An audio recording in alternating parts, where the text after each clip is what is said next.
Hello everyone, welcome back to my channel Madhu's blog 2K23। আশা করছি তোমরা সকলে ভালো আছো। আমি এতদিন ভালো ছিলাম না বলতে হ্যাঁ, খুব খারাপ ছিলাম, এটা বলাটা খুব ভুল হবে। তবে এই যে তোমাদের সাথে কোনো যোগাযোগ ছিল না, অ্যাকচুয়ালি আমার ফোনটাই ছিল না, যার কারণে আমার চ্যানেল থেকে কোনো পোস্ট করতে পারিনি। শুধু ভিডিও বলে নয়, কোনো নর্মাল পোস্টও আমি করতে পারিনি। গত এক সপ্তাহ হয়েছে আমি হাতে ফোন পেয়েছি, এক সপ্তাহের একটু বেশিই হবে, 10 দিন মতন হয়েছে আমি হাতে ফোন পেয়েছি। এর ফেসবুক পোস্ট আমি দিয়েছিলাম কবে হাতে ফোন পেয়েছি।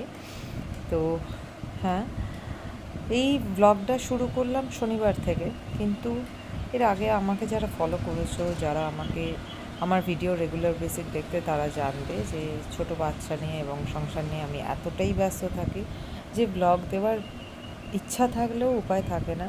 ভিডিও প্রচুর শ্যুট করে রাখি, কিন্তু কবে এডিট করব আর কবে যে ব্লগ বানিয়ে তারপর তাতে ভয়েস ওভার করে সেটাকে আপলোড করব সেটাই বুঝতে পারি না। এটা একটা স্যাটারডে ব্লগ ছিল, স্যাটারডে ইভিনিং থেকে নেক্সট ডে সানডে ব্লগ হচ্ছিল। রবিবার শুধু সকালটুকুই আমি দিতে চেয়েছিলাম, কিন্তু সেইটুকু দিতে গিয়েই আমাকে গোটা একটা সপ্তাহ প্রায় অপেক্ষা করে যেতে হলো, কারণ অবভিয়াসলি টাইমে কলিয়ে উঠতে পারিনি। আর প্রচুর প্রচুর তোমাদের সাথে আলোচনা, গল্প সব বাকি, এত দিনের কথা জমে গেছে যাকে বলে। তো সেই সব আস্তে আস্তে যত ভিডিও এগোবে তত কথা বলতে থাকবো। আজকের ব্লগে তোমরা এটুকুই দেখতে পেলে যে হ্যাঁ, শনিবার দিনটা আমি একটু সাজগোজ করি। হ্যাঁ, মেকআপ তো করতে পারি না, মেকআপ, মুখের অবস্থা খুবই খারাপ, কোনো স্কিন কেয়ার রুটিন নেই। মোটামুটি ছেলে হিমালয়া কোম্পানির সমস্ত প্রোডাক্ট ইউজ করলে আমি জনসনের ও যেগুলো গিফট পেয়েছিল সেই প্রোডাক্টগুলো দিয়ে আপাতত নিজের রূপচর্চা করে ফেলি। জনসনের তেল মেখে, জনসনের শ্যাম্পু মেখে। এখন আর নিজের রূপচর্চা বলতে কিছুই হয় না, স্কিন কেয়ার রুটিন বলতে কিচ্ছু নেই, যা আছে সব ছেলের আছে, আর ওরগুলো দিয়েই আমি আমার নিজের কাজ চালিয়ে নিচ্ছি। ওই জন্যে স্কিনটার অবস্থা ভীষণ খারাপ। কিন্তু ওই স্কিনের অবস্থা যতই খারাপ হোক, এবং হ্যাঁ, অনেকেই আমাকে বলেছে, তোমরাও হয়তো যারা ভিডিও এত দিন পর আমার ভিডিও দেখবে তারা বলবে যে আমি খুব রোগা হয়ে গেছি, বা শরীর আমার খারাপ কিনা, সেই সব নিয়ে হয়তো অনেকেই কথা বলতে পারো। কিন্তু আমার শরীর খারাপ নয়, মিলিয়ে মিশিয়ে আছি, ভালোই আছি। কিন্তু হ্যাঁ, কাজের প্রেশার হয়তো এতটাই আছে, বা সবথেকে বড় কারণ যেহেতু আমার বেবি ব্রেস্ট ফিড করে, তো আমি অনেকটাই রোগা হয়েছি, ওয়েট লস অনেকটাই করেছি। তবে এটা একদিক থেকে আমার জন্য ভীষণ ভালো, কারণ আমি যেহেতু একা হাতে সমস্তটা করে থাকি, আমার সংসার বা আমার বেবির সমস্ত কাজ, তো যার কারণে আমার নিজের হেলথ ওয়াইজ আমি খুব ঠিকঠাক আছি। রোগা হয়ে গেছি বলে যে আমি অসুস্থ হয়ে গেছি বা এনার্জি কম পাচ্ছি, ব্যাপারটা একদমই সেরকম নয়। আচ্ছা, এখানে রবিবারে তোমরা যে ব্লগটা দেখছো, দেখতেই পেলে সেদিনের মেনু ছিল আমার হাতের ফ্রাইড রাইস, আর আমার তার হাতের, রান্নার হাতের চিকেন। ও চিকেন কষাটা অবভিয়াসলি ভীষণ ভালো করে। আর এখানে দেখিয়ে দিলাম আমার রান্নাঘরের জানলা দিয়ে একটু যে সবুজ বন উপভোগ করবো সেটার আর উপায় নেই। মোটামুটি কংক্রিটের জঙ্গল, পাশে যেহেতু নিচের দিকে সব ঘরগুলো, তাদের সেই চালে চালে সব নোংরা পড়ে আছে। তো যাই হোক, আর বাইরের দিকে দেখতে ইচ্ছা করে না। তো এখানে মোটামুটি চাল ভিজিয়ে রেখেছিলাম, সবজি কাটা হয়ে গেছিলো, আর ভীষণ আস্তে আস্তে কাজগুলো করছিলাম এই কারণেই যে এই সময়টা ছেলে ঘুমোয়, আর সকালের দিকে যখন ছেলে ঘুমোয় তখন অবভিয়াসলি একটা পিন পড়ার আওয়াজ হলেও মোটামুটি আমার কাজের দফারফা করে দেবে, যার কারণে আমাকে খুব আস্তে আস্তে কাজ করতে হয়। দুধ কেটে গেছিলো, আমি দুধ চা খেতে ভীষণ ভালোবাসি, কিন্তু দুধ কেটে গেছিলো, যার কারণে দুধ চা করার উপায় ছিল না। লিকার করে অগত্যা নিয়ে চলে এলাম। আর এখানে দেখো, বড় ছেলে আমার, বড় পোলা, আর তার বাপ কেমন শুয়ে শুয়ে গড়াগড়ি দিচ্ছে। আজকের ব্লগটা মেনলি তোমাদের সাথে মিলিয়ে মিশে অনেকগুলো কথা শেয়ার করার জন্য, আর আমি যে আবার ইউটিউবে ফিরতে চলেছি, ভিডিও বানাতে চলেছি, সেইটা তোমাদের জানান দেওয়ার জন্য।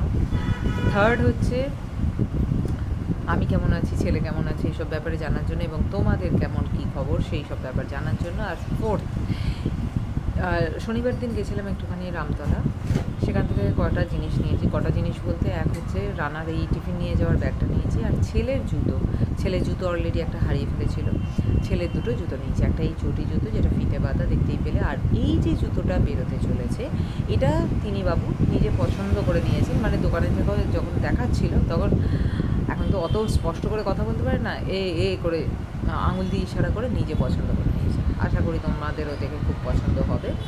তার প্যাক জুতো খুব পছন্দ। যাই হোক, ভিডিওটা ভালো লাগলে লাইক, সাবস্ক্রাইব আর ফলো করতে ভুলো না। দেখা হচ্ছে নেক্সট ভিডিও। টাটা।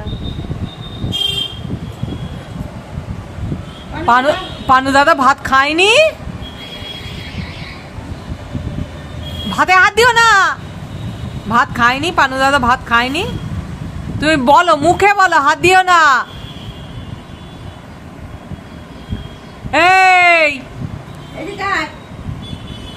এদিকে এসো।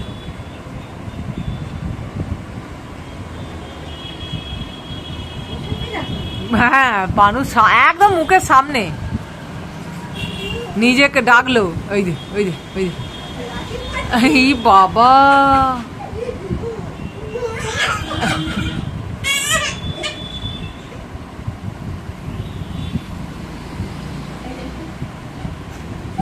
এটা কি আদর হচ্ছে?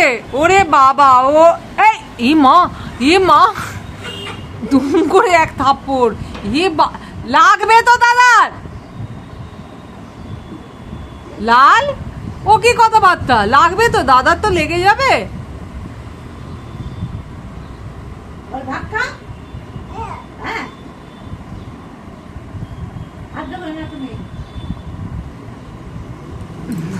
থাপ্পড় খেয়ে পানু শুয়েই পড়লো।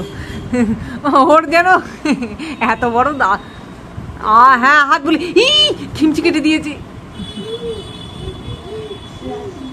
হ্যাঁ, মারে না দাদাকে, মারে না দাদাকে, মেরো না।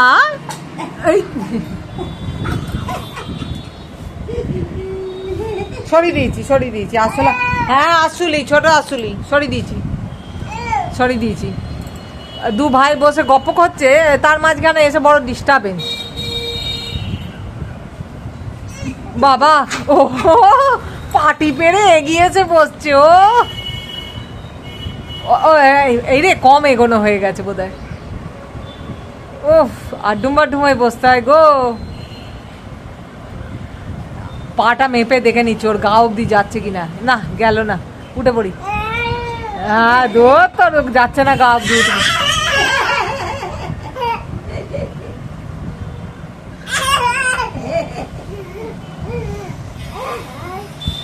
কত রকমের বদখত বাবা। এই, ওখানে বসলি কেন? কত রকমের দুষ্টু ছেলে হয়, তোমরা দেখো শুধু। চললো, কোথায় যাচ্ছিস? এদিকে আয়। কই যাস? কি হলো?